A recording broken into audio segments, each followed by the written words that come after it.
Welcome back friend. इन्वेस्टोलॉजी के इस brand new video में आप सबका स्वागत है। मेरा नाम है निशिकांत और आप देख रहे हैं इन्वेस्टोलॉजी। यहाँ पर होती है इन्वेस्टमेंट की बात मेरे साथ। तो फ्रेंड्स, अगर आप भी म्यूचुअल फंड या स्टॉक मार्केट में अपना इन्वेस्टमेंट कर रहे हैं तो आपने ऑब्जर्व किया होगा कि पिछले 2-3 दिनों से इंडियन स्टॉक मार्केट में लगभग गिरावट पे गिरावट होए जा रही है। तो इस वीडियो में हम डिटेल एनालिसिस करने वाले हैं कि इंडियन स्टॉक मार्केट में अभी तक 2 दिनों में कितनी गिरावट हुई है और उस गिरावट का इम्पैक्ट जो हमारे म्यूचुअल फंड में मिड कैप और स्मॉल कैप फंड है उनकी एनएवी पर क्या हुआ है। तो इस वीडियो में हम उनका डिटेल रिव्यू करने वाले हैं और ये जानने वाले हैं कि जो मिड कैप और स्मॉल कैप कैटेगरी के म्यूचुअल फंड है उसकी एनएवी पर इसका क्या इम्पैक्ट हो रहा है। तो ये वीडियो बहुत ही हेल्पफुल होने वाली है, तो अंत तक हमारे साथ इस वीडियो में बने रहिए। और अगर आप हमारे इस एजुकेशनल यूट्यूब चैनल इन्वेस्टोलॉजी पर पहली बार विजिट कर रहे हैं तो हमारे इस चैनल को सब्सक्राइब कर दीजिए। तो चलिए फ्रेंड्स, वीडियो को शुरुआत करते हैं। तो फ्रेंड्स, आपने अभी ऑब्जर्व किया होगा कि जो इंडियन स्टॉक मार्केट है उसमें पिछले 2-3 दिनों से लगातार गिरावट पे गिरावट हुई जा रही है। अभी 3 दिनों पहले हमने ऑब्जर्व किया था कि जो निफ्टी 50 है उसने अपने ऑल टाइम हाई को टच किया था। लेकिन तब से जब निफ्टी 50 में गिरावट शुरू हुई है तो लगातार 3 दिनों से गिरावट पे गिरावट निफ्टी 50 में दर्ज की जा रही है। अगर हम 5 अगस्त की बात करें तो 5 अगस्त में भी आपको Nifty 50 Sensex, Nifty mid cap और निफ्टी स्मॉल कैप इंडेक्स में लगभग 3 से 4% की गिरावट दर्ज की गई। और अगर हम कल की बात करें तो आप यहाँ पे देख सकते हैं कि कल निफ्टी 50 में आपको 0.09% तक की गिरावट दर्ज की गई है। वही अगर हम बीएससी सेंसेक्स की बात करें तो बीएससी सेंसेक्स में भी कल 0.21% तक की गिरावट दर्ज की गई है। वही अगर हम बात करें अपने मिड कैप इंडेक्स की यानी निफ्टी मिड कैप 100 की, तो निफ्टी मिड कैप 100 में भी कल 0.52% तक की गिरावट दर्ज की गई है। और वही अगर हम बात करें निफ्टी स्मॉल कैप 250 यानी स्मॉल कैप कैटेगरी के इंडेक्स की, तो स्मॉल कैप कैटेगरी के इंडेक्स में भी कल 0.31% तक की गिरावट दर्ज की गई है। तो फ्रेंड्स, इस गिरावट में अभी हम जानते हैं कि जो हमारे मिड कैप और स्मॉल कैप म्यूचुअल फंड है उनकी एनएवी में 3 दिनों में कितनी गिरावट दर्ज की गई है।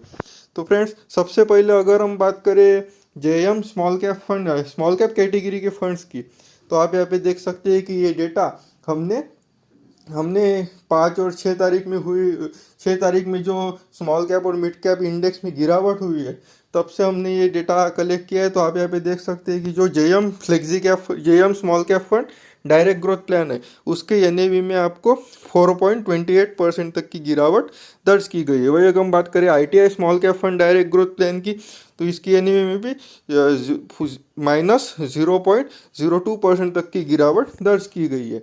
वही अगर हम बात करें टाटा स्मॉल कैप फंड की, तो टाटा स्मॉल कैप फंड की एनएवी में भी 3.92% तक की गिरावट दर्ज की गई है।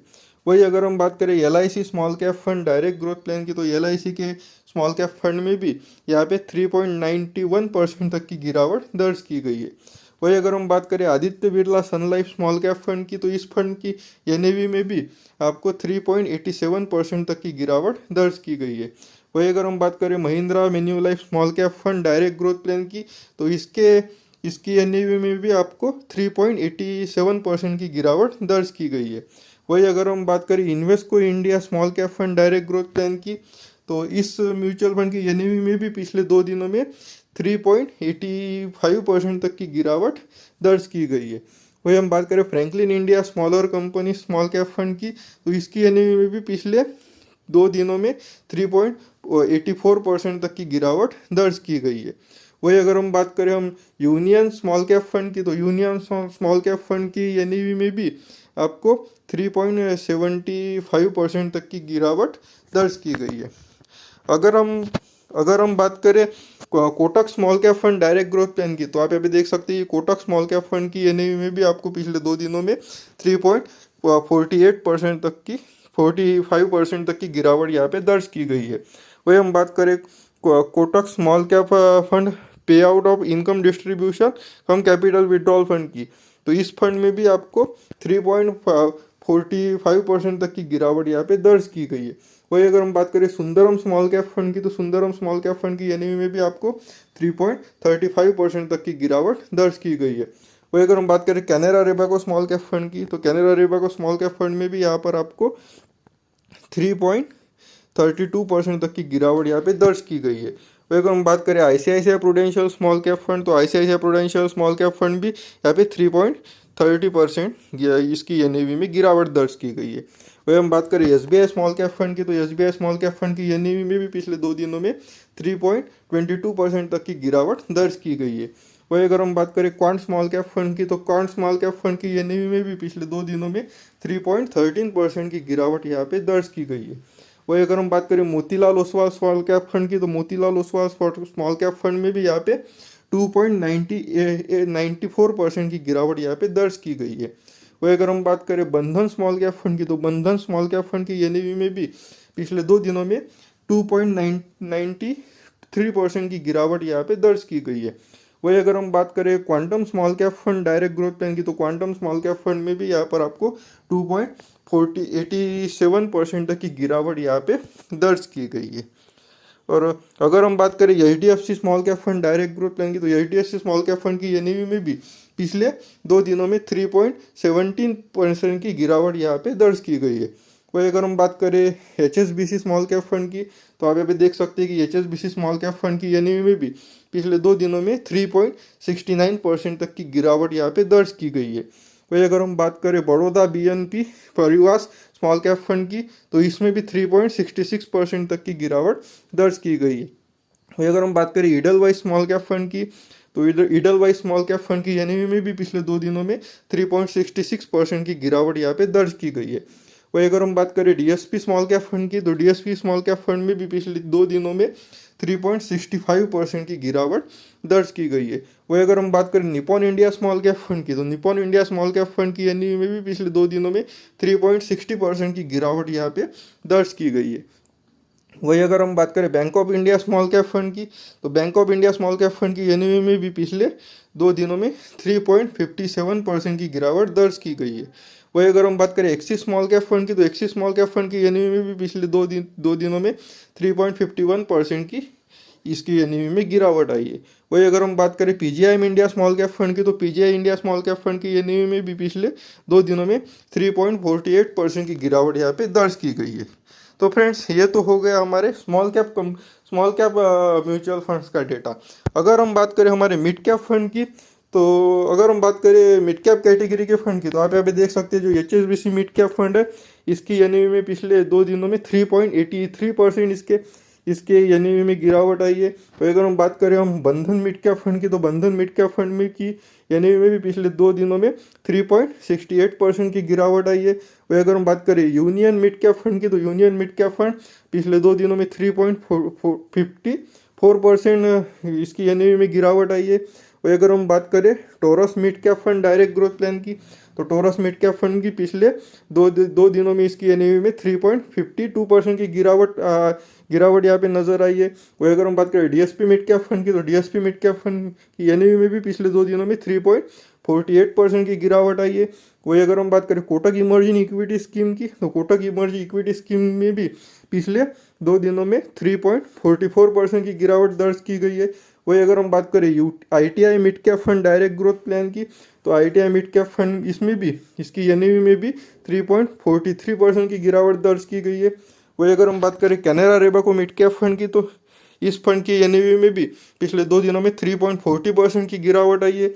वही अगर हम बात करें ICICI prudential mid cap fund की, तो ICICI prudential mid cap fund में भी पिछले 2 दिनों में 3.40% की गिरावट दर्ज की गई है। वही अगर हम बात करें महिंद्रा मैन्युलाइफ मिड कैप फंड की, तो महिंद्रा मैन्युलाइफ मिड कैप फंड में भी पिछले 2 दिनों में 3.39% की गिरावट दर्ज की गई है। वही अगर हम बात करें यूटीआई मिड कैप फंड की, तो यूटीआई मिड कैप फंड भी पिछले 2 दिनों में 3.50% गिरा हुआ है। वही अगर हम बात करें Invesco India mid cap fund की, तो Invesco India mid cap fund के एनएवी में भी पिछले 2 दिनों में 3.08% की गिरावट दर्ज की गई है। वही अगर हम बात करें हम Mirae Asset mid cap fund direct growth plan की, तो इसकी एनएवी में भी पिछले 2 दिनों में 3.06% की गिरावट दर्ज की गई है। वही अगर हम बात करें एक्सिस मिड कैप फंड की, तो एक्सिस मिड कैप फंड की एनएवी में भी पिछले 3 दिनों में 3.01% की गिरावट दर्ज की गई है। वही अगर हम बात करें PGI India mid cap opportunities fund की, तो इस फंड की एनएवी में भी पिछले 2 दिनों में 2.97% की गिरावट दर्ज की गई है। अगर हम बात करें LIC mid cap, LIC mutual fund mid cap fund की, तो LIC मिड कैप फंड में भी पिछले 2 दिनों में 2.96% की गिरावट दर्ज की गई है। वही अगर हम बात करें HDFC मिड कैप फंड की, तो HDFC मिड कैप फंड में भी पिछले 2 दिनों में 2.83% की गिरावट दर्ज की गई है। वही अगर हम बात करें फ्रैंकलिन इंडिया प्राइमा फंड की, तो फ्रैंकलिन इंडिया प्राइमा फंड में भी पिछले 2 दिनों में 2.78% की गिरावट दर्ज की गई है। वही अगर हम बात करें सुंदरम मिड कैप फंड की, तो सुंदरम मिड कैप फंड में भी पिछले 2 दिनों में इसकी NAV भी 2.74% से नीचे गिरी है। वही अगर हम बात करें Motilal Oswal mid cap fund की, तो Motilal Oswal mid cap fund की NAV में भी पिछले 2 दिनों में 2.69% तक की गिरावट दर्ज की गई है। वही अगर हम बात करें WhiteOak capital mid cap fund direct growth plan की, तो इसकी NAV में भी पिछले 2 दिनों में 3.38% की गिरावट दर्ज की गई है। वही अगर हम बात करें क्वांट मिड कैप फंड की, तो क्वांट मिड कैप फंड की NAV में भी पिछले 2 दिनों में 3.33% की गिरावट नजर आ रही है। अगर हम बात करें बड़ौदा BNP परिवार मिड कैप फंड की, तो इस मिड कैप फंड की NAV भी पिछले 2 दिनों में 3.30% से नीचे गिरी है। वही अगर हम बात करें SBI magnum mid cap fund की, तो SBI magnum mid cap fund में भी पिछले 2 दिनों में 3.30% की गिरावट दर्ज की गई है। वही अगर हम बात करें निप्पॉन इंडिया ग्रोथ फंड की, तो निप्पॉन इंडिया ग्रोथ फंड की NAV भी पिछले 2 दिनों में 3.29% की गिरावट इसकी NAV में दर्ज की गई है। वही अगर हम बात करें ईडलवाइज मिड कैप फंड की, तो ईडलवाइज मिड कैप फंड की NAV में भी पिछले 2 दिनों में 3.27% की गिरावट दर्ज की गई है। अगर हम बात करें JM मिड कैप फंड की, तो JM मिड कैप फंड की NAV में भी पिछले 2 दिनों में 3.20% की गिरावट दर्ज की गई है। अगर हम बात करें आदित्य बिरला सन लाइफ मिड कैप फंड की, तो इसकी NAV भी पिछले 2 दिनों में 3.16% की गिरावट दर्ज की गई है। अगर हम बात करें Tata mid cap fund direct growth plan की, तो इस फंड की NAV में भी आपको पिछले 2 दिनों में 3.16% की गिरावट दर्ज की गई है। तो फ्रेंड्स, अभी आपने यहाँ पे देखा कि जो इंडियन स्टॉक मार्केट में पिछले 2 दिनों से गिरावट हो रही है, और जो निफ्टी स्मॉल कैप 250 में और निफ्टी मिड कैप 150 इंडेक्स में जो पिछले 2 दिनों में गिरावट हो रही है, उसकी वजह से जो स्मॉल कैप कैटेगरी के म्यूचुअल फंड है उनमें 3 से 4% तक की गिरावट यहाँ पे दर्ज की गई है, और जो मिड कैप कैटेगरी की फंड है वो भी 3% से ऊपर उसमें भी अभी गिरावट हो चुकी है। तो अभी as a mutual fund investor हमें किस बात का ध्यान रखना चाहिए? तो फ्रेंड्स, आपको यहाँ पे एक बात ध्यान में रखनी चाहिए कि जो इंडियन स्टॉक मार्केट है वो आने वाले 2-3 महीनों में अभी भी बहुत ज़्यादा गिर सकता है। तो as a mutual fund investor हमें ये बात ध्यान में रखनी चाहिए कि जो इंडियन स्टॉक मार्केट है या किसी भी स्टॉक मार्केट में अगर आप इन्वेस्टमेंट करते हैं, जो स्टॉक मार्केट का जो रिटर्न है वो स्ट्रेट लाइन में नहीं चलता है। जो स्टॉक मार्केट जो ऊपर नीचे होता है, वो स्टॉक मार्केट का जो रिटर्न हमें मिलता है वो जिगजैग मोड में ही हमें रिटर्न मिलता है। तो ये इस तरह की गिरावट से हमें घबराने की बिल्कुल जरूरत नहीं है, क्योंकि अगर इस तरह की गिरावट अगर स्टॉक मार्केट में हो रही है तो इसका हमें फायदा उठाना चाहिए, क्योंकि जितनी भी गिरावट इंडियन स्टॉक मार्केट में अभी होगी और अगर आप SIP मोड में अपना इन्वेस्टमेंट कंटिन्यू करेंगे तो उतना ही आपको रुपी कॉस्ट एवरेजिंग का बेनिफिट मिलेगा, और आपका रिटर्न जो है वो आने वाले समय में और भी ज्यादा इंक्रीज होगा।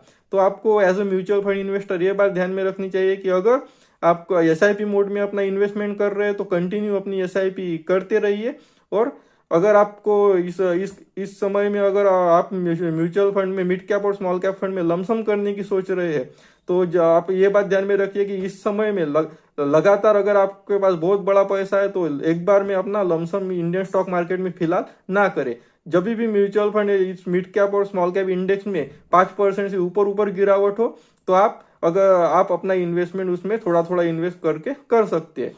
तो फ्रेंड्स, इस वीडियो में दी हुई जानकारी अगर आपको पसंद आई हो तो इस वीडियो को लाइक कर दीजिए और चैनल को सब्सक्राइब कर दीजिए। मैं इसी तरह की इन्फॉर्मेटिव वीडियो आगे भी आपके लिए लाता रहूंगा। तो फ्रेंड्स, इस वीडियो में फिलहाल इतना ही, मिलते हैं नेक्स्ट वीडियो में, तब तक के लिए जय हिंद जय भारत।